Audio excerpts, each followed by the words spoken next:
Estimado docente, recibo un cordial saludo. Soy Yuri Yersinio Barrero Rodríguez, estudiante de primer cuatrimestre de Derecho en la Fundación Universitaria San Mateo. Respecto a los interrogantes planteados como qué similitudes y diferencias veo entre el problema de Roma con los Gracos respecto al problema de tierras en Colombia. La problemática y situación vivida en Roma para esa época en el afán de ejecutar una distribución de tierras justa, equitativa, evidenciamos el sacrificio de dos hermanos, como los hermanos Graco, quienes fueron los promotores de esta iniciativa, de esa distribución de tierras justa y equitativa, especialmente pues al sector campesinado, quienes menos tenían tierras. De igual forma, encontramos el apoyo de los videos del doctor Alejandro Reyes, experto en conflicto colombiano, que mediante su magnífico trabajo investigativo identificamos una problemática no muy lejana a lo sucedido en Roma, generando algunas similitudes como tenemos la concentración de la propiedad tanto en Roma como en Colombia. Las tierras terminaron en manos de unos pocos. En Roma, los senadores y grandes terratenientes eran la mayoría de los dueños en gran expansión de tierras. En Colombia vivimos una situación no muy lejana. Las tierras terminaron en manos de unos pocos. Muchos de estos hacendados, empresas, actores armados, y con esto promoviendo el desplazamiento forzado del campesinado, de nuestros campesinos. El desplazamiento de pequeños agricultores. Los pequeños campesinos romanos fueron desplazados por las guerras y por la mano de obra esclava, quienes se dedicaban a explotar la tierra a favor de unos pocos, que era como la clase élite de Roma que contaban con la esclavitud. En Colombia tenemos muchos campesinos han sido desplazados por el conflicto armado en diferentes regiones de Colombia. Otros cultivos han sido sustituidos por cultivos ilegales a través de amenazas al mismo sector del campesinado, quienes finalmente ceden a estos grupos al margen de la ley. La violencia, la presión económica ceden a las intenciones de estos grupos. Obviamente el abandono del Estado en algunas regiones ha sido muy significativo. El conflicto social se desarrolló en ambos contextos, siendo protagonista la desigualdad en la tenencia de tierra, lo cual conllevó a generar tensiones, pobreza y violencia.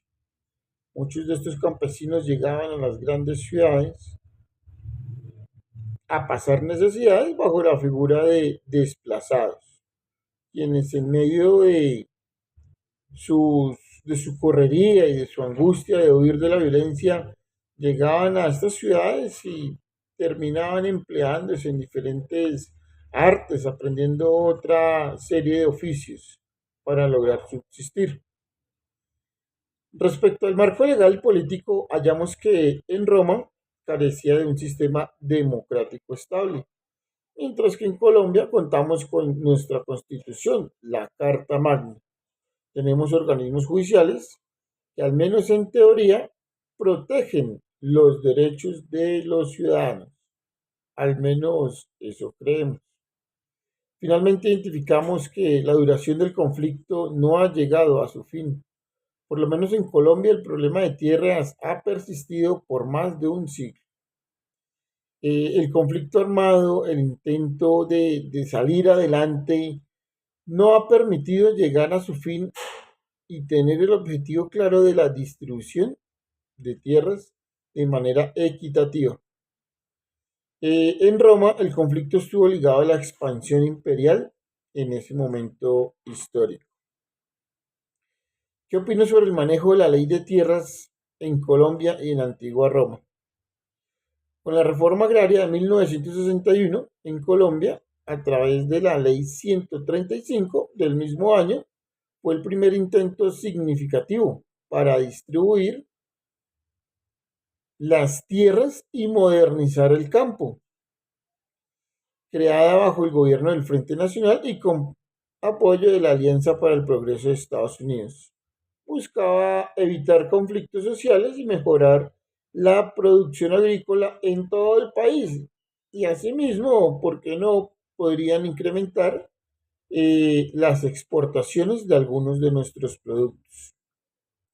La colonización dirigida, y aunque su impacto de redistribución fue limitado, la oposición de las élites y los terratenientes no permitieron mucho avance. Tanto así que para el año de 1968, bajo el Pacto de Chicoral, esta ley fue frenada.